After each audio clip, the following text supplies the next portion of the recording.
Esto es Equalízate. Reacciona, balancea tus sentidos. Estamos de regreso.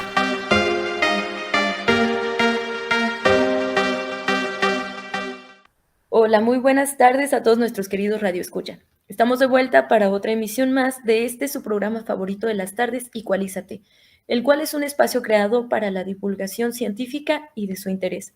Muy buenas tardes a todos, esperamos que estén teniendo un lindo día y gozando de una excelente salud. Mi nombre es Fabi Jacal y yo los acompañaré a través de esta pequeña pero ya conocida sección de noticias. Los estudiantes interesados en presentar su servicio social en Presidencia Municipal de Celaya tienen que hacer favor de llevar su currículum a la Oficina de Servicio Social y Prácticas Profesionales de la Oficialía Mayor con la licenciada Viridiana de Montserrat Guaracha Quintana. En otras noticias, Juventudes Guanajuato y el Instituto para las Mujeres Guanajuatenses te invitan a participar en el programa 1000 Talentos para el Desarrollo Digital de América Latina y el Caribe, desarrollados por Huawei y la SRE. Esta es una iniciativa impulsada por la Secretaría de Relaciones Exteriores de México y Huawei para contribuir a la transformación digital de América Latina y el Caribe, con el propósito de incentivar el desarrollo de las mujeres talentosas en la región de esta nueva era digital. A través de esta iniciativa, Huawei otorgará 1000 becas con un valor superior a los 200,000 pesos de toda la región en su programa en línea de certificaciones en las más avanzadas tecnologías digitales, las cuales son impulsoras de la productividad y crecimiento económico para la nueva era digital. Mayor información la pueden consultar en la página web https://www.huawei.com/mx/events/mil-talentos-para-desarrollo-. En otras noticias, Becas Santander Tecnología abre la convocatoria para participar por una beca del 70% en un curso de programación web full stack.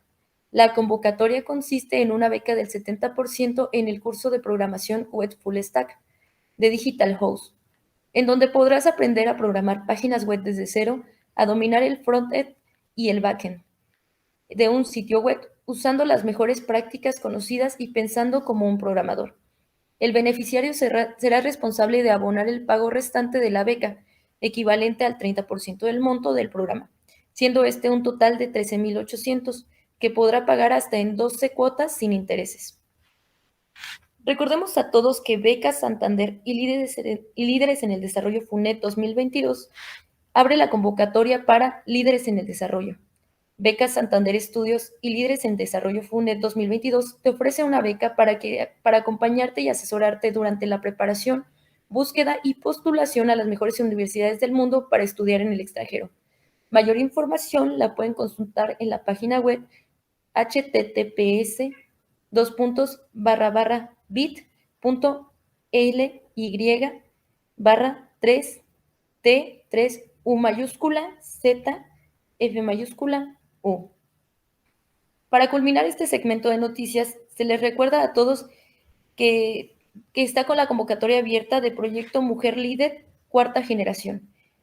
Participa en la cuarta generación de PML 2022 y forja tus habilidades de liderazgo. Consulta las bases y beneficios del programa en https://www.celayajoven.gov.mx/combo/proyecto-mujer-líder.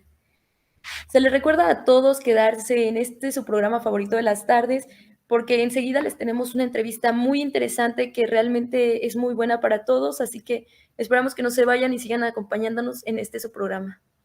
Amigos de Radio Tecnológico de Celaya, es un placer estar de vuelta para este espacio informativo de divulgación científica. Los acompañan sus amigos de Equalízate a través del 89.9 de su FM, a través de internet. Y bueno, para esta sección es un placer presentar el día de hoy con nosotros al doctor Víctor Barrera, quien nos va a estar impartiendo cátedra y algunos datos muy relevantes acerca pues de esta pandemia de COVID-19 que hemos estado viviendo alrededor de aproximadamente 2 años desde que ha comenzado. Y bueno, pues antes de pasar los micrófonos con el doctor y con nuestra compañera Jessica, vamos a comentar una pequeña semblanza académica de la trayectoria del doctor Víctor Barrera. Bueno, pues él de profesión es químico-bacteriólogo, quien es egresado de la Escuela Nacional de Ciencias Biológicas del Instituto Politécnico Nacional en la Ciudad de México, así como ha sido jefe del laboratorio clínico del Hospital General de Celaya, el cual es de una dependencia de la Secretaría de Salud. También ha sido profesor de la Escuela de Medicina en la Universidad de Celaya, aquí en el estado de Guanajuato. Ha sido profesor, ha fungido como profesor titular por más de 30 años en materias de microbiología y de bioquímica de la carrera de Ingeniería Bioquímica del Tecnológico Nacional de México en Celaya, y a su vez, pues él cuenta con una maestría en ciencias y es candidato a un doctorado en educación internacional. Vamos a pasar los micrófonos primero que nada saludando a nuestra compañera Jessica González y posteriormente vamos con el doctor Víctor Barrera. Muy buenas tardes, ¿cómo se encuentran? Hola Cristóbal, muy buenas tardes. Pues aquí muy emocionada por tener al doctor para que nos hable más acerca de esta pandemia y que la gente que nos esté escuchando pueda entender muchísimo más acerca del COVID-19. Hola doctor, ¿cómo está? ¿Cómo ha estado? Bueno, ahora sí que en esta pandemia. Muy bien, muchas gracias por la invitación.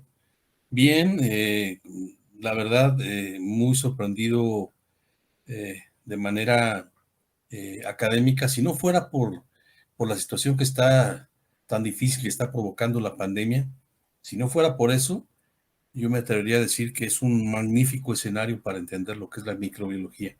Imagínense ustedes alguien que se dedica a la microbiología viendo en vivo y a todo color lo que está ocurriendo en el planeta cuando se ha convertido literalmente en un laboratorio de microbiología. Y por otro lado, pues es una buena oportunidad, lamentablemente en estas condiciones, pero es una buena oportunidad para conocer acerca de cómo trabajan los microorganismos, cómo funciona esto, ¿no? Hoy cualquier persona a través de WhatsApp, Facebook y demás habla del virus como si hablara, no sé, de las compras diarias, ¿no? Lo cual es una ventaja, pero también es una desventaja, como seguramente más tarde vamos a platicar. Muchas gracias por la invitación y bueno, un saludo a la comunidad tecnológica que tanto cariño le tengo. Ya tengo 10 años como jubilado, sigo activo, pero ya no en el tecnológico, lo visito de vez en cuando. Y pues, ¿qué les puedo decir? Más de la mitad de mi vida me la pasé en el tecnológico. Y bueno, conozco a muchos de sus profesores, conozco a los profesores, algunos de sus profesores que tienen ustedes. Y bueno, siempre una relación muy agradable con ingeniería química, porque bueno, son las dos carreras que manejan el área de similar. Y entonces, bueno, pues tenemos mucho contacto. Muchas gracias por la invitación. Muchísimas gracias a usted, doctor, por aceptar nuestra invitación. Y sí, de hecho, también quisiéramos saber, bueno, hacerle algunas preguntas acerca sobre el COVID-19 y más que nada, queremos saber cómo se originó esta enfermedad, según los antecedentes que se conocen. Sí, con precisión no lo sabemos. Hay especulación y hay hipótesis. Sabemos que se originó en Wuhan, en China, cuando debido al gran contacto que tienen los seres humanos con los animales. Sin embargo, esto no es algo muy reciente, ¿no? Hace un rato le enviaba yo a un colega un artículo del 2007, ubíquense, un artículo del 2007 que ya hablaba de la situación que podía darse en China respecto a este virus. Les leo así muy rápidamente, déjenme ver si lo tengo aquí a la mano. Déjenme ver aquí, lo tengo muy rápidamente lo que decía. Este es un artículo, les decía, publicado en 2007 en una revista que se llama el SARS-CoV-2 como agente de infecciones emergentes y reemergentes. Y les leo un párrafo casi al final del artículo. Dice, la presencia de una gran cantidad de reservorios de virus parecidos al SARS-CoV-2 en murciélagos, junto con la cultura de ingerir mamíferos exóticos en el sur de China, es una bomba de tiempo. Le estoy hablando de un artículo del 2007. No es extraño, pues, que se sepa que en esa zona de Asia es una especie de zona de cultivo de muchos microorganismos, especialmente virus. Entonces, sabemos que hubo algo ahí. El murciélago tiene mucho que ver con muchas infecciones de muchos tipos. No estamos seguros cómo pasa del murciélago a los seres humanos, porque no es algo directo, sino que tiene que haber un convivio muy intenso, muy íntimo entre los seres humanos y el animal, y en este caso el virus. Entonces, hay por ahí especulaciones que es el murciélago y que es ay, se me olvida el nombre de este animal parecido a un ay, se me olvida el nombre de este otro animal que se menciona también que es uno de los mediadores, uno de los reservorios que se llama, pero con precisión no sabemos. Lo que sí sabemos es que esta situación de desarrollo del virus es algo que ya se venía manejando desde hace mucho tiempo. Quienes nos dedicamos a la microbiología y especialmente al estudio de la virología, sabemos que los virus se mueven en ciclos, entonces constantemente vamos a tener situaciones de este tipo. En 20 años, una vez se los digo, aproximadamente en 20 años a lo mejor tenemos otra pandemia. Quizá para entonces ya nosotros estemos más preparados porque hemos aprendido muchísimo de esta. Hemos aprendido mucho acerca de la pandemia y cómo tenemos que cuidarnos. No es algo anormal, es algo que ocurre desde hace muchos años. La versión más reciente que tenemos pues es la de 1918, la pandemia de influenza, y también se originó de una forma similar. Entonces, el origen preciso no lo sabemos. Sabemos que se debe al contacto tan fuerte que existe entre los seres humanos y algunos animales de granja y demás, y por supuesto a la costumbre en aquellas zonas de Asia, de comer animales exóticos. Se comen todo, víboras, alacranes, gatos, serpientes, murciélagos, etcétera. Entonces, quizá hubo un contacto tan íntimo. De hecho, el famoso mercado de Wuhan es una zona muy, muy contaminada. No sé si han visto algún documental al respecto. Los animales se encuentran dispersos en jaulas por todos lados, pero están amontonados, están aglomerados, de tal manera que el excremento de uno le cae al otro y es una mezcolanza ahí terrible. Entonces, no sabemos exactamente cuál es el origen, pero sí sabemos que se debe a un contacto entre el ser humano y estos animales. Y en algún momento brincó a los seres humanos, y ese primer ser humano que logró no solamente infectarse, sino ser capaz de que el virus se reprodujera dentro de él, fue lo que le llamamos el paciente cero, ¿no? Que fue el que infectó a todos los demás. Así ocurren todos los virus. Por supuesto, doctor. Y ahora que comenta esta parte, ¿no? De los antecedentes que puede existir, ¿nos podría comentar entonces si en algún punto de la historia, a lo mejor de la historia moderna, existió alguna pandemia, alguna epidemia, algún brote en ciertas zonas, en ciertas regiones del mundo, con alguna variante o una cepa similar al SARS-CoV-2 que nos está atacando actualmente?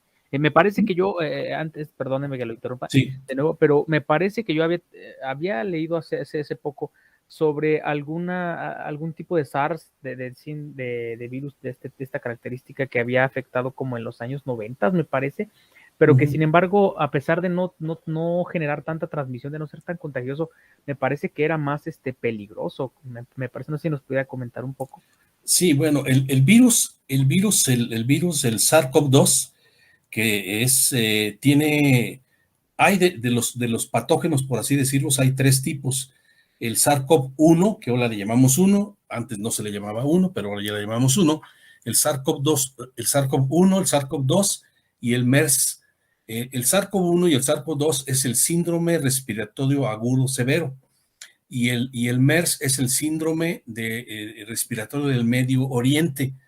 Estos son hermanos, son virus hermanos, por así decirlo.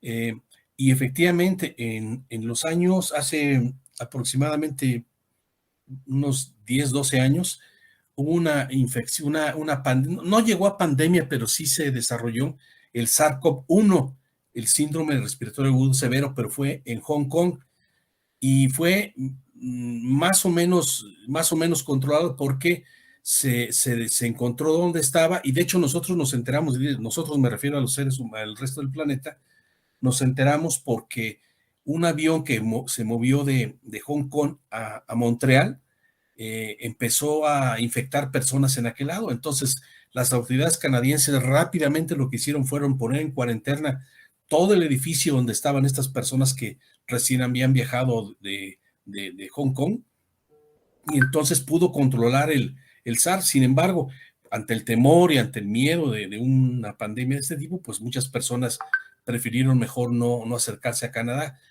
Afortunadamente fue mucho más sencillo, mucho más controlado, pero sí hubo un momento difícil porque el gobierno chino, el gobierno chino sí tuvo muchos problemas con este SARS-CoV-1, porque tuvo que cerrar fábricas, escuelas, comercios y demás. Entonces, cuando llegaba un avión de otro lado o sospechoso de traer el virus, realmente como en las películas, no dejaban bajar a los turistas, y entonces los empezaron a revisar. Incluso algunos los llevaron a un hotel en cuarentena porque pues ellos tuvieron una experiencia muy desagradable. Lamentablemente el gobierno chino pues no se ha caracterizado siempre por dar toda la información, y esa vez y ahora pasó lo mismo. Este virus creó una nueva cepa, por eso es la cepa 2. La cepa es una, digamos, como una especie de, ¿cómo lo podríamos decir? De hermano gemelo, ¿no? Les pongo un ejemplo muy simple. Seguramente ustedes conocen el vino. Hay vino tinto y hay vino rosado, hay una uva blanca y una uva roja. Bueno, el nombre técnico de la uva es Vitis vinifera. Los dos son Vitis vinifera, los dos son uvas, pero uno es una cepa roja, por así decirlo, y otro es una cepa verde. Bueno, guardadas las proporciones, así ocurre con el SARS-CoV-1 y el SARS-CoV-2. El 1 es una cepa, la primera que se encontró en Hong Kong, y el SARS-CoV-2 fue la que se encontró en Wuhan y que se diseminó definitivamente por falta de un control por parte del gobierno chino, que tenían antecedentes de este virus desde noviembre del 2019, y nosotros nos enteramos hasta febrero, marzo, una cosa así, del 2020, pero ellos ya tenían antecedentes. Un médico chino avisó de que estaba contaminándose y había esta epidemia, no le hicieron mucho caso, de hecho lo metieron a la cárcel por andar difamando al país, y después se dieron cuenta que tenía razón, le reconocieron su capacidad, lo reconocieron como héroe. Lamentablemente pues se murió, entonces ya no pudo disfrutar su triunfo, ¿no? Pero sí hubo uno, efectivamente, el SARS-CoV-1, el MERS, que es les digo, es otro hermano gemelo también que produce por un coronavirus, y de hecho hay otros 5 tipos de coronavirus en el resfriado común. Y esto me lleva a otro punto. Cuando nosotros hablamos de gripe, no existe el virus de la gripe, no existe eso. El virus de la gripe es un síndrome, una enfermedad producida por varios virus. Uno de ellos son los que la familia se llama coronavirus, otros son los adenovirus y otros son los rinovirus. Y el conjunto de esos virus nos da una serie de trastornos que le llamamos gripe. Nada más que los coronavirus que producen la gripe normal, por así decirlo, no son el SARS-CoV-2 ni el SARS-CoV-1 ni el MERS, son otros hermanos de ellos, pero sí forman parte del resfriado normal. Entonces, sí hubo antes eso. Doctor, pues la verdad lo que nos cuenta es muy interesante. La verdad, se me hizo muy interesante ahorita que nos dijo sobre el artículo, de que ya lo tenían, digamos, supuesto de los animales de que pudo hacer esta infección, y también lo del sarco, y ahorita también que nos dice sobre la gripe. Bueno, para que tampoco no se espanten nuestros compañeros que nos están escuchando, no todas las gripes, así como dijo el doctor, son malas, son controlables, la mayoría de ellas. Desgraciadamente esta nueva epidemia, la del COVID-19, pues no es tan controlable. Y mire, doctor, también le queríamos preguntar, que ¿por qué los virus sufren mutaciones o qué les da la capacidad de mutar? Sí, hay 2 tipos de virus. Bueno, para empezar, un poquito antes, un virus es, ¿cómo podemos definirlo? Porque ese es también muy complicado. El doctor Thomas Brock define a los virus como, quieren verlo, o como moléculas muy complejas o como organismos muy simples. El hecho es que hoy se habla más bien de entidades compuestas de ADN. No vamos a entrar mucho en ese detalle. El hecho es que desarrollan una enfermedad. Los virus, a diferencia de el resto de los seres vivos, tienen solamente un tipo de material genético. Como sabemos, el material genético es de dos tipos, es ADN o es RNA, ácido desoxirribonucleico o ácido ribonucleico. Los virus que tienen ADN se llaman adenovirus, los virus que tienen RNA se llaman RNA virus. Bueno, los los DNA virus son mucho más precisos en su proceso de reproducción. En cambio, los RNA virus tienen muchas imperfecciones, o sea, cometen muchos errores en el momento de su replicación, en el momento de su copiado. El SARS-CoV-2 es un RNA virus. Entonces, dentro de su proceso, ya tiene, digamos, el error implícito. No tiene la manera de controlar con mucha precisión el proceso de copiado de su material genético y entonces comete errores. Y cuando se cometen esos errores forman y nacen lo que se llaman las mutantes. Las mutantes que son las que tenemos ahora, como el SARS-CoV-2 y el SARS-CoV-1. Y cuando decimos mutantes, lo único que estamos diciendo es que hay un cambio en su material genético. Por cierto, los seres humanos también somos mutantes, nada más que quede allí marcado, porque también somos parte de un proceso evolutivo. Entonces, en el caso de los RNA virus y en el caso del SARS-CoV-2, se tiene tantas mutaciones porque es un proceso muy imperfecto. El copiado del RNA, a diferencia del ADN, es muy imperfecto y entonces ocasiona copias irregulares. Y si a eso le sumamos, que es el problema que tenemos, que hay personas que no se quieren vacunar por las razones que quieran, al no vacunarse, están dando las condiciones adecuadas para que ese virus se siga copiando. Y ya quedamos que cuando se copia es cuando se producen los cambios, y cuando se producen los cambios es cuando se producen las mutaciones, o sea, las variantes. Entonces, aquí la clave, pues para poder contener el virus, pues es, además de las indicaciones que ya todos sabemos que repetimos en un momento, pues hay que vacunarse, ¿no? Para evitar y romper lo que se llama la cadena de transmisión. En el momento que una persona no transmita el virus a otra persona, en ese momento se corta la cadena de transmisión y el virus ya no se desarrolla. Perfecto.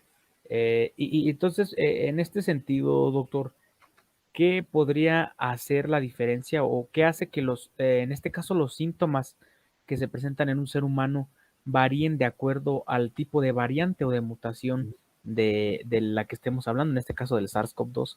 Sí.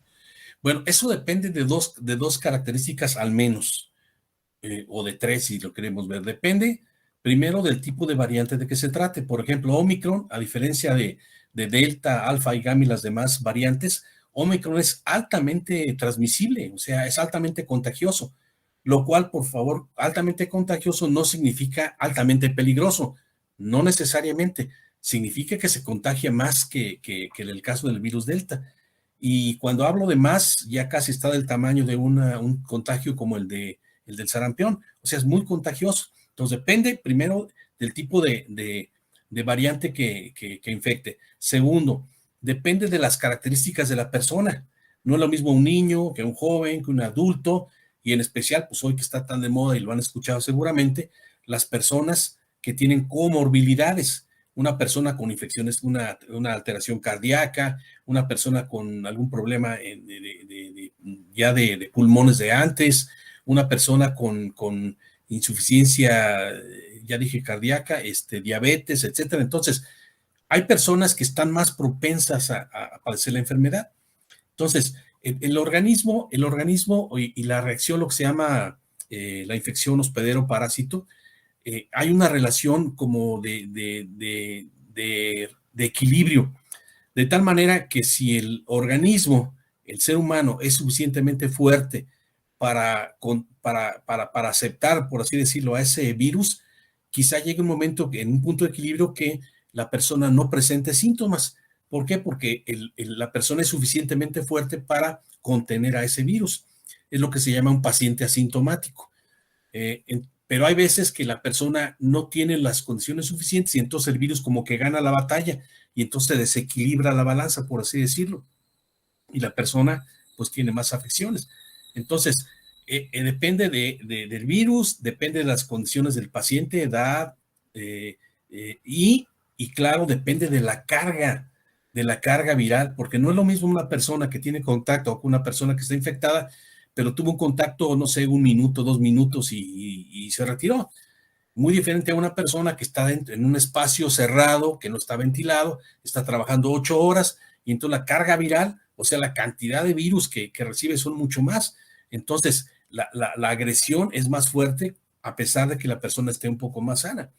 Eso y de una vez lo comentamos, las mascarillas, el cubrebocas protege precisamente contra ese tipo de infecciones, pero eso no significa que el cubrebocas sea 100% eficiente, ¿eh? Si estás en un lugar altamente contaminado, no ventilado y demás, y que además la mascarilla no es un N95, traes una mascarilla de tela, o a lo mejor no traes mascarilla porque hay algunas personas que les gustan las aventuras fuertes, no traen mascarilla, pues obviamente la carga microbiana va a ser más agresiva. Entonces depende de la variante, depende de las condiciones del paciente y depende de la carga microbiana. Eso es lo que va a definir en un momento dado, entre otras cosas, que una enfermedad sea más agresiva o más benigna en una persona.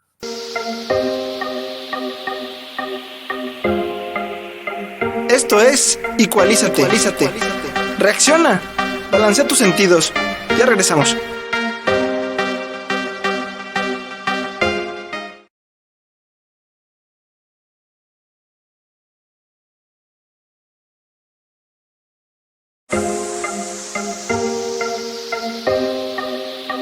Esto es Equalízate. Reacciona, balancea tus sentidos.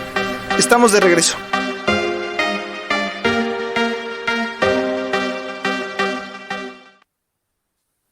Y dígame, doctor, bueno, tenía la duda acerca de eso porque conozco a personas que hacen ejercicio, comen sano, que toman vitaminas, pero se enfermaron y que les fue muy mal también. Entonces ahora sí que no, que ya ahora sí que depende del cuerpo, de la inmunología que tenga uno, ¿verdad? Exactamente, y además hay un detalle que hay que tener, hay que cuidar. Todos conocemos personas un poco así como lo que dice Jessica. El asunto es que tenemos que hacer un análisis completo, ¿no? Me acuerdo, por ejemplo, de un amigo que le pregunté que si ya se había vacunado y me dijo que no. Dice, no me voy a vacunar porque mira, a fulano tal y mencionó 5 casos que les había ido mal o alguna cosa así. Yo no le dije nada porque pues son cosas que no se pueden discutir así a la ligera, pero yo conozco 10 personas que se han vacunado y les ha ido muy bien. O sea, cuando se hace un análisis técnico, científico, estadístico, se tiene que hacer con todas las condiciones, ¿no? Porque todos conocemos a alguien que le fue muy bien y a alguien que le fue muy mal, pero ¿qué representa esa persona en el contexto, en el global de la pandemia? Pues es otra cosa. Te pongo un ejemplo. En México, aproximadamente hace algunos meses, de cada 100 personas que se infectaban con COVID, 92, perdón, de cada 100 personas, 92 se restablecían y sanaban sin problema, ¿sí? Y solo 8 tenían algún problema o llegaban a morir. Hoy eso ya cambió. Hoy, de cada 100, son 2% menos, es lo que quiero decir. Estoy equivocado. Antes era 10% y ahora ha bajado a 8%, para decirlo con propiedad. Entonces, ¿qué pasa con aquellas personas que aparentemente están sanas? Pues primero habría que averiguar exactamente, hacer un estudio de esa persona, sería muy interesante, ver si efectivamente era una persona normal. Independientemente de eso, hay un detalle que sí tenemos que tomar en cuenta. El virus, el SARS-CoV-2, es una enfermedad que tenemos muy poco tiempo conociéndola. Así en general, tenemos un año, por así decirlo, un año que la conocemos. Hemos ido conociendo más y más y más detalles. Hoy sabemos, por ejemplo, hace unos meses, hace unas semanas, sabemos algo que no sabíamos hace un año, que la enfermedad del COVID-19 es una enfermedad multiorgásmica y multisistémica. Es decir, que puede atacar no solamente a los pulmones, puede atacar al riñón, puede atacar al intestino, puede atacar al corazón y en general puede atacar, perdón, aquellos tejidos que tienen un receptor que se llama AC2. Esos tejidos que tienen ese receptor son susceptibles de que el virus esté ahí, siempre y cuando se desarrolle y se den las condiciones para que se desarrolle. Entonces, sí hay cosas así extrañas, sí puede haber, no tengo duda, porque no sabemos todavía con precisión qué ocurre, ¿no? Esas personas que aparentemente se vacunaron y hay personas que se vacunan, tienen hasta el refuerzo y mueren de COVID, pero tenían unas comorbilidades anteriores, entonces hay que tomar en cuenta eso. Pero no dudo que haya casos que aparentemente y en principio no tienen explicación, y no tiene explicación por lo que acabo de decir. Tenemos muy poco tiempo que conocemos la enfermedad y hay datos que apenas estamos entendiendo. Por eso decía hace un rato que después de esta pandemia vamos a salir muy fortalecidos en muchos sentidos, en el conocimiento de cómo se transmiten las enfermedades, cómo se transmiten los virus y especialmente cómo elaborar vacunas. Eso ha sido un logro increíble. En menos de un año tuvimos vacunas, entonces eso es fantástico. Antes las vacunas duraban 5 o 6 años, etcétera, ¿no? Entonces sí, quizá por eso sea esta situación. Perdón, mire, también le queríamos preguntar acerca de derivado de eso, que para el cuerpo, ¿qué tan difícil es para el sistema inmunológico combatir un virus cuando éste está mutando? Sí, bueno, evidentemente si el virus cambia si muta para agredir, porque las mutaciones también pueden cambiar y no pasar nada. Mutación es un cambio, y ese cambio puede ser para bien o puede ser para mal, para bien del virus o para bien de nosotros o para mal del virus, en fin, ¿sí? Un cambio puede ser todo o puede ser nada. Obviamente el sistema inmunológico lo que va a hacer es reconocer a esos organismos extraños y va a atacarlos. Precisamente así es como funcionan las vacunas. Las vacunas lo que hacen es introducir lo que se llama un antígeno, o sea, una sustancia extraña al cuerpo, y el sistema inmunológico reacciona produciendo anticuerpos. Estos anticuerpos no los produce en 5 o 10 minutos, porque luego dicen, oye, pues se vacunó ese día y se murió. Pues sí, pero las vacunas no funcionan así instantáneamente, ¿no? Las vacunas necesitan un tiempo para que el sistema inmunológico reconozca ese cuerpo extraño, produzca los anticuerpos, etcétera. Entonces eso le lleva tiempo, a veces 72 horas, a veces una semana, depende del antígeno. Entonces, evidentemente, si el antígeno cambia, en el caso de una mutante, y el organismo ya tiene anticuerpos anti ese virus y no lo reconoce, pues no va a tener efecto. Eso puede ocurrir. Afortunadamente, lo que hoy sabemos es que las vacunas, a pesar de que no fueron hechas con las variantes actuales, especialmente Delta y Omicron, sí protegen en parte contra estas dos variantes. Nos vamos a enfermar, es posible que nos enfermemos, pero como seguramente ustedes han escuchado, las vacunas nos protegen de enfermedades graves, de hospitalización y especialmente de muerte, en general. Pero cualquier vacuna, cualquier variante, cualquier virus que cambie, necesita una nueva vacuna. Así funciona esto. Por ejemplo, el virus de la influenza. El virus de la influenza, que tuvimos una pandemia, ustedes estaban muy pequeños probablemente en el 2009, desde entonces hay una vacuna y tuvimos una vacuna a tiempo y en ese momento. Bueno, tenemos casi, desde el 2009 hasta el 2021, tenemos casi 20 años, 21 años vacunándonos todos los años. Y su servidor lo ha hecho pues por la edad y tal. Cada año me tengo que vacunar porque el virus de la influenza, que también es un RNA virus, cambia y produce variantes, produce mutantes, y entonces tenemos que producir vacunas que tengan ese nuevo antígeno para que lo reconozca y lo destruya. Entonces necesitamos una actualización o cuando menos un refuerzo, que es lo que hicimos recientemente aquí en México. Entonces las vacunas así funcionan. Probablemente en el caso del COVID-19 tengamos que estarlos vacunando, no sé si cada año, porque eso todavía no lo sabemos, si cada año o cada 3 años vacunándonos nuevamente para tomar en cuenta en la vacuna las nuevas cepas. Esto, de todas maneras, poco a poco el virus va a ir equilibrándose y va a ir como manteniéndose en equilibrio, y va a ir no desapareciendo, porque no va a desaparecer, nunca va a desaparecer, sino que va a generar una una variante cada vez más estable y menos agresiva. Y les pongo un ejemplo. En la pandemia del 2018, que fue por influenza, si hoy fuéramos capaces, y lo somos, de tomar la cepa esta de influenza y diseminarla por el planeta o incluso inhalarla nosotros, no nos enfermaríamos. No nos enfermaríamos porque el 2018 a la fecha, pues ya creamos anticuerpos. Y esa variante, esa cepa, perdón, de influenza, pues ya seguramente forma parte de las gripas normales que tenemos, entonces pues ya no nos afecta. En el 2018 sí, porque no teníamos anticuerpos anti ese virus. Algo similar yo creo que va a pasar.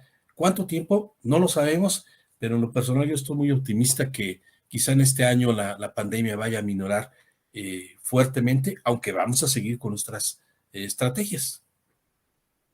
Por supuesto, ¿no? Muy, muy importante la parte de las vacunas, ¿no? Sobre todo que retoma ese tema que sin duda vienen, las estadísticas nos dicen, ¿no? Que las vacunas han representado pues un parteaguas muy importante para de alguna u otra forma terminar con las situaciones más graves, ¿no? Incluso de muerte por este virus, ¿no? Sí representan una gran pues diferencia y una gran ventaja. Y respecto a esto, sí nos gustaría preguntarle cómo es que se ha podido desarrollar una vacuna contra el COVID-19 pues en un tiempo prácticamente récord, como bien nos lo comentaba. Sí, qué bueno que me haces esa pregunta, porque esa es una pregunta bien interesante y bien importante. Te pongo un ejemplo haciendo una metáfora. Imagínate que Jessica y Cristóbal tienen un negocio de producción de automóviles, ¿no?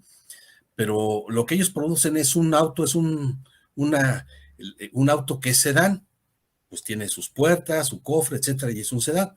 Y entonces llega un cliente de ustedes y le dicen, ¿sabes qué? Yo quiero un carro, pero yo no quiero un sedán, quiero que me hagas una pick-up, una camioneta. Oye, pero yo nomás hago sedanes, pero no me puedo hacer una camioneta.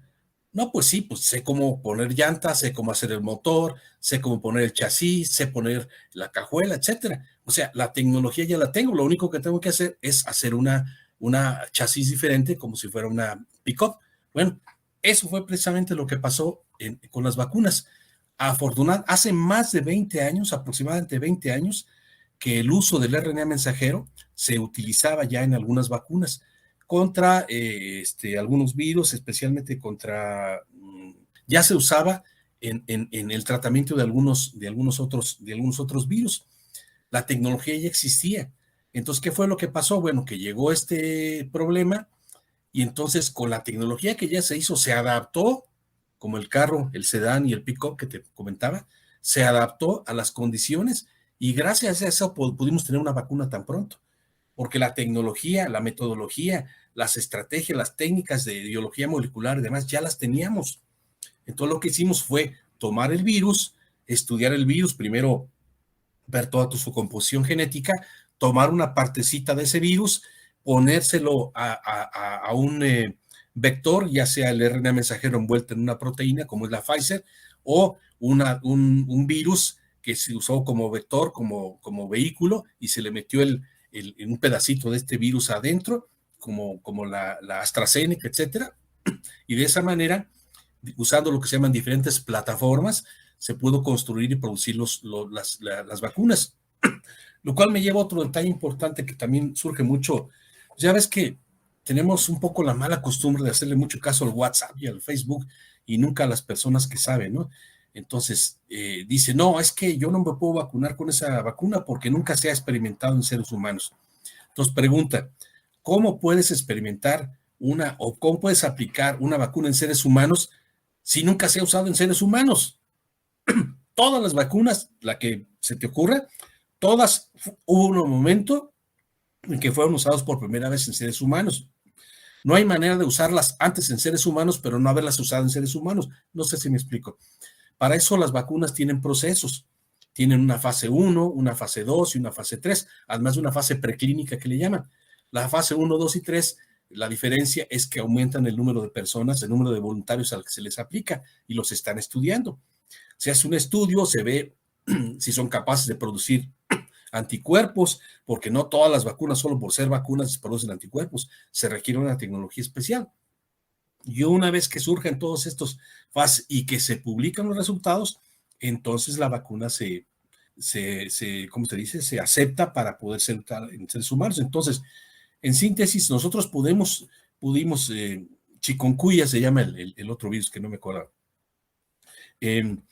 Pudimos utilizar y pudimos hacer una vacuna rápida porque afortunadamente existían la tecnología, no para el virus, pero para otros organismos que aprovechamos para poderla producir. Y yo creo que ese es un gran mérito. Por ahí la persona, la doctora que inventó el uso del RNA mensajero, pues ha tenido reconocimientos internacionales. Por ahí estuvo, no me acuerdo, en un partido de básquetbol o de fútbol, no me acuerdo, y alguien la mencionó y todo el mundo se puso de pie y aplaudió. Me recuerdo mucho al doctor Salk, cuando inventó la vacuna de la poliomielitis en los años 50, también todo el mundo agradecido y feliz con el doctor. Sí, doctor, y fíjese que ahorita que los está comentando, bueno, yo conozco muchas personas, he escuchado a muchas personas que así como usted dice que le hacen más caso al WhatsApp, al Facebook, a las redes sociales y no a los que de verdad saben, a los que se especializaron en esto, de que no se iban a poner la vacuna porque cómo era posible de que en un año, menos de un año ya estaba la vacuna, que seguramente no servía. Entonces ahorita que nos dice, imagínense desde todas las noches de desvelo que hicieron los científicos para crear la vacuna a tiempo, porque yo creo que si se hubiera esperado más esta vacuna, pues habría la verdad más fallecimientos de los que hay ahora. Y pues la verdad, bueno, por mi parte y yo creo que por muchos estamos muy agradecidos por la parte de esta científica de que nos ayudó para que nuestro sistema fuera más fuerte para este virus. Y así como usted nos dice cada año, o esperemos que sea cada año, que salga cada año, cada 3 años, una vacuna nueva para este virus, para así nosotros acostumbrarnos también al virus y que el virus se acostumbre a nosotros. Y así como usted lo dice, para estar anivelando y ya no tener problemas a futuro. Exactamente. De hecho, la vacuna contra Omicron, contra la variante Omicron, que es la agresiva en este momento, ya nos avisaron que en marzo, que a finales de marzo está lista la vacuna. O sea, vamos a suponer que a principios de abril esté dispuesta y pues no sé, que nos llegue por aquí a México en mayo, junio, no lo sé, depende de cómo lo vaya a manejar el gobierno al respecto, ¿no? Y sí, eso que dices no sé, ustedes no lo saben porque son muy jóvenes, pero en el 2009, cuando tuvimos la pandemia de influenza, hubo cosas muy similares a esto, ¿eh? De hecho, en esa época no había, bueno, en esa época en esa época las cosas no llegaron a tanto por una sola razón. ¿Saben cuál fue esa razón? Porque no había redes sociales. En el 2009 lo único que había era correo electrónico. El Facebook ya estaba ahí caminando, pero todavía no estaba popularizado como hoy. Y hoy nos toca una pandemia donde hay Facebook, donde hay Twitter, donde hay WhatsApp, donde hay Instagram, donde hay todo lo que ustedes se imaginen. Entonces, pues es muy fácil, cualquier persona tenga conocimiento o no, pues explica, no, yo creo que tal, que se trata de un complot porque quieren meterle chips a las personas y una sarta de tonterías que no tienen ningún sentido. O peor, no es que el virus es una arma que se está produciendo y se produjo. Hay evidencias científicas, académicas que pongo a su disposición si a alguien le interesa, donde se demuestra científicamente que el virus no fue creado, es un producto natural del mundo. Quienes nos dedicamos a este asunto de la microbiología sabemos que eso ocurre, es algo normal. Nosotros quienes nos dedicamos a la microbiología sabíamos hace tiempo que iba a venir una pandemia, no sabíamos cuál, ni en qué momento, pero sí sabíamos que se avecinaba una pandemia porque los virus así se manejan en ciclos. La Organización Mundial de la Salud en el 2006, me parece, alrededor del 2006, avisó, ¿saben qué? Países del mundo, organícense porque viene una pandemia, prepárense. En aquella época, la Organización Mundial de la Salud pensaba que la pandemia iba a venir por el lado del virus de la influenza, de la gripe aviar, otro primo de la influenza humana. Pensaban que iba a venir por ahí y resulta que en ese momento se apareció el virus de la influenza. Y para fortuna de todos fue una pandemia sumamente benigna. Y la cepa resultó ser muy, muy, muy benigna, realmente prácticamente sin ningún problema. Nadie murió de influenza. Murió de gente de influenza que siempre ha muerto, porque esa es otra cosa. Si ustedes revisan las estadísticas año con año en lo que se llaman las enfermedades estacionarias, las enfermedades virales estacionarias de diciembre, de invierno, mueren muchas personas por influenza. Pero esa es otra cosa, ¿no? Aquí más bien fue que se empezaron a enfermarse personas muy jóvenes y fue cuando se disparó la alerta epidemiológica y dijeron algo está pasando. Y en aquel momento tuvimos las vacunas y no pasó nada, fue muy benigna. Hubo 2 semanas que nos quedamos sin clase y fue todo. Fue muy, muy tranquila, afortunadamente no pasó nada. Hoy es muy diferente, pero los antecedentes de esas epidemias ya lo sabemos y como les dije hace un rato, en 20, 25 años vamos a tener otra. Así que no hay que asustarse, no hay que ponerse angustiarse y nada más. Hay que hacer lo que se debe hacer, acercarse a las personas que saben. Pero si te acercas a una persona que el único conocimiento que tiene es su sentido común y que dice que ya está vacunada porque se tomó dióxido de cloro y tonterías de esas, entonces pues no vamos, o sea, es verdaderamente absurdo que hoy resulta que tenemos más conocimiento científico, pero le tenemos menos confianza a la ciencia, es una paradoja, es verdaderamente absurdo, es lo que le llaman el neooscurantismo, ¿no? Antes de la Edad Media que te quemaban porque eras bruja y no sé qué, ahora te queman porque eres científico. O sea, eso es verdaderamente absurdo. Si no confiamos en la ciencia, es que no confiamos entonces en el conocimiento de los seres humanos. Y las muestras allí están. Entonces, ¿qué es lo que debemos hacer? Acercarnos con las personas que saben, acercarnos con las personas, con los científicos, con las personas preparadas, ¿no? Y hay de todo, ¿eh? Conozco personas, bueno, hay de todo en este asunto, ¿no? Por supuesto, ¿no? Muy importante y retomando un poco la idea que comenta sobre la importancia que tienen las vacunas, me parece que también a veces los medios de comunicación, bueno, a veces todos los que emitimos cierta información y hacemos llegar la información de las demás personas, como los científicos, a la sociedad, tenemos que tener ese sentido de responsabilidad, ¿no? De incentivar primero, pues, a que las personas acudan a vacunarse y sobre todo de ser claros, de no ser amarillistas. No, lo digo en específico porque me ha tocado ver ciertos medios, obviamente no voy a mencionar ninguno, pero ciertos medios de prensa escrita en redes sociales que muchas veces lo que buscan es generar cierto morbo, cierto temor en la sociedad con tal de vender porque, por ejemplo, se comenta, no, están muriendo ciertas personas por la variante Omicron, pero realmente no informan con claridad a las personas que los seres humanos, quienes están muriendo, quienes están perdiendo la batalla contra el virus, muy probablemente es porque son personas que no se han vacunado, que no tienen ninguna dosis, o personas que, como bien comenta, tienen ya alguna comorbilidad y a veces me parece que el sentido de responsabilidad de los medios debe ser algo muy importante, ¿no? Porque las estadísticas sí muestran que ahora con la vacunación, pues ha disminuido de manera muy considerable las infecciones graves por COVID y ha trascendido, pues como bien dicen, ¿no? A tener síntomas de una gripa común.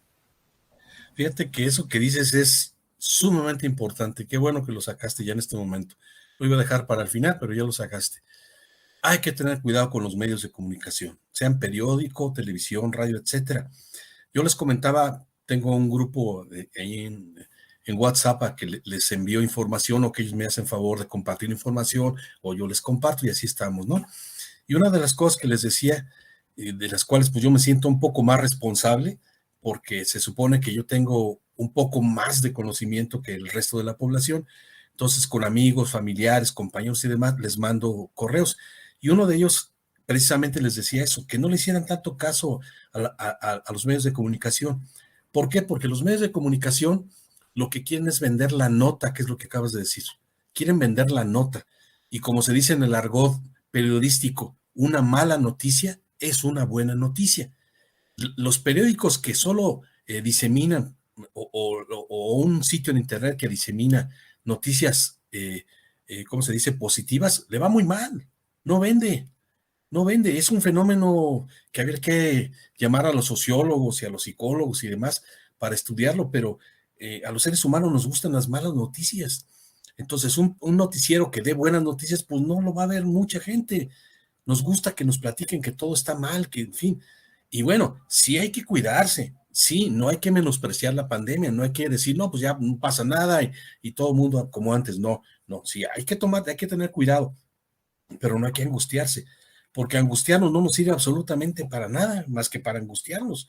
Lo que tenemos que hacer es tomar las medidas adecuadas, que pues de una vez las mencionamos, las hemos mencionado: sana distancia, no asistir a lugares conglomerados, ventilar los espacios, vacunarse. Eso es, bueno, y desde luego, lo más importante, usar una mascarilla. Una mascarilla, pero la mascarilla se usa de la nariz, aquí del puente de la nariz hasta la barbilla. No se usa de guardapapadas que la traen aquí colgando abajo, o de guardabocas aquí que yo creo que se las ponen para no comer o no excederse en la comida. Pero una nariz descubierta no sirve. Pues ese es el mecanismo de entrada y de salida del virus. Entonces no nos sirve, especialmente cuando estamos en sitios muy conglomerados. Entre más espacioso, entre más ventilado está, es mucho mejor. Incluso hoy ya tenemos necesidad, ya las escuelas creo que empiezan a usarlo, no sé si el tecnológico lo esté usando, midiendo el nivel de CO2 en los salones. Hay un equipo especial para medir el nivel de CO2. Normalmente al aire libre son 200 más o menos la medida, ¿no? Cuando va a 500, 600 o peor a 1000 unidades, eso indica que el ambiente ya está muy, muy viciado, muy contaminado. Entonces volvemos a lo que les decía hace un rato. Podemos traer la mascarilla, pero si está muy contaminado y hay una persona infectada ahí, con eso es suficiente para que nos pudiera contaminar a todos, aunque traigamos la mascarilla. Porque si la carga es tan grande de virus, que bueno, pues sí, protege la mascarilla, pero no al 100%, nos ayuda mucho. Por eso es que debemos evitar los lugares con aglomeración. Entonces, sí, hacerle menos caso a estos medios, protegernos nosotros, proteger a nuestra familia y tomar todas las medidas que se requieran y vacunarse, por supuesto. Y díganos, doctor, mira, la verdad ya no tenemos mucho tiempo, ya casi se nos acaba nuestra hora, pero queríamos preguntarle sobre su perspectiva general de la pandemia, o sea, su conclusión o su perspectiva de usted. Sí, yo en lo personal me siento muy optimista. Yo creo que a mediados de este año, a lo mejor antes, pero no quiero ser conservador, a mediados de este año la pandemia va a disminuir su agresividad. Vamos a seguir usando cubrebocas, vamos a seguir vacunando, vamos a seguir todo, pero ya esos contagios y esos niveles de muerte, sobre todo que en algunos casos hay, yo creo que va a disminuir. Esto que estamos viendo, por ejemplo, las muertes de ahora, que han ocurrido, o las infecciones de ahora, son resultado de diciembre. Son resultado de diciembre, que mucha gente se fue de vacaciones, lo cual es muy entendible, pero se fueron a lugares atiborrados, no se fueron a lugares abiertos o no se protegieron. Entonces vinieron enfermos y contaminaron a familiares, que a su vez contaminaron a otros. O sea, enero y febrero van a ser meses complicados por esa razón, y porque además pues es el invierno, ¿no? Vienen todas las enfermedades estacionales, y en este momento van a estar cohabitando enfermedad de COVID-19 e influenza. Incluso se habla ya de pocas personas, por fortuna, que tienen las 12 enfermedades, y tiene un nombre ahí muy folclórico que le llaman coflora o florona, le llaman, florona eso, ¿no? Que es una enfermedad producida por los dos virus. Nada fuera de lo normal, pero bueno, es algo extraño, ¿no? Más bien es algo extraño. Entonces yo creo que a mediados de año vamos a estar mejor, y espero que para entonces ya tengamos la vacuna contra Omicron y va disminuyendo. Yo creo que este va a ser el último año. No creo que sea este año igual que el anterior, y menos que el del 2019. Yo creo que vamos a estar mucho mejor. Vamos a poder regresar a clase, vamos a poder convivir un poco mejor. Me siento muy optimista, sobre todo porque pues la vacunación ha sido buena. Tenemos en México tenemos el 76% de la población está vacunada con al menos con sus 2 dosis, ¿no? Entonces, pues eso es magnífico, ¿no? Ya podemos quizá empezar a hablar de lo que se llama la inmunidad de rebaño, aunque todavía estamos un poco lejos, pero ya vamos avanzando mucho. Entonces yo soy muy optimista, creo que vamos a estar mejor. Por supuesto, ¿no? Y sobre todo esa urgencia, ese sentimiento que tenemos ahora, sí que pues nosotros como estudiantes, ustedes a lo mejor como profesores, todas las personas a las cuales se ha visto afectado esta vida su vida diaria desde que comenzó la pandemia, ¿no? Estas ganas de reencontrarnos que tenemos, que pues esperamos que pronto pueda ser, ¿no? Que pronto sea una realidad ya este regreso a nuestras actividades. Y pues bueno, este tema de la pandemia me parece que nos da para hablar muchísimo todavía muchísimo más para conocer un poco más, porque me parece que es un tema muy extenso. Sin embargo, por esta ocasión se nos ha terminado el tiempo, pero nos gustaría hacerle la cordial invitación, doctor, de que nos pudiera acompañar en una próxima emisión, para que pues nos siguiera compartiendo más acerca del funcionamiento de las vacunas, de cómo es que actúa, ¿no? en el organismo, de ya desde un punto de vista a lo mejor más científico, ¿no? Y de cómo ha evolucionado la pandemia a lo largo de estos 2 años. Y bueno, pues queremos darle las gracias, nuestro total agradecimiento y reconocimiento por su tiempo, por su espacio y por todo el conocimiento que nos ha compartido a todo nuestro auditorio y por supuesto a nosotros. Y pues nada, muchísimas gracias por haber estado con nosotros en esta emisión. Doctor, ¿algo más que le gustaría añadir? No, muchísimas gracias a ustedes. Me da gusto que estén inquietos e interesados en estos temas, y cuando gusten estoy a sus órdenes. Muchas gracias por su invitación. Muchísimas gracias, doctor. Y también le queríamos pedir algún correo electrónico o en algún medio de comunicación para los que se quieran comunicar con usted. Así como no. Sí, mi correo electrónico es todo junto, sin espacios, Víctor Barrera y una P de papa al final, victorbarrerap@gmail.com. Ahí tengo 2 páginas en internet que mencionan sobre esto. Si gustan, mandan un correo y les mando las ligas. Por supuesto que sí, doctor. Le agradecemos de nueva cuenta. Esperamos poder contar con su participación en este espacio de Igualízate en una emisión futura. Y bueno, pues muchísimas gracias a nuestra compañera Jessica González por habernos acompañado. Jess, gracias por tu tiempo. Gracias, doctor, y gracias a todo nuestro auditorio por haber estado en esta emisión de Igualízate. A nombre de todo cada uno de los integrantes de este equipo que hacen posible esta emisión, de nuestra compañera Jessica González, del doctor Víctor Barrera, les saluda un servidor, Cristóbal Trujillo, esperando que tengan una excelente tarde. Continúen en la programación en Radio Tecnológico de Celaya en el 89.9 de FM. Muchas gracias y hasta la próxima. Esto fue Igualízate. Te esperamos el próximo martes a las 2 de la tarde a través de XHITC, Radio Tecnológico de Celaya. Una producción orgullosamente Lince del Tecnológico Nacional de México en Celaya.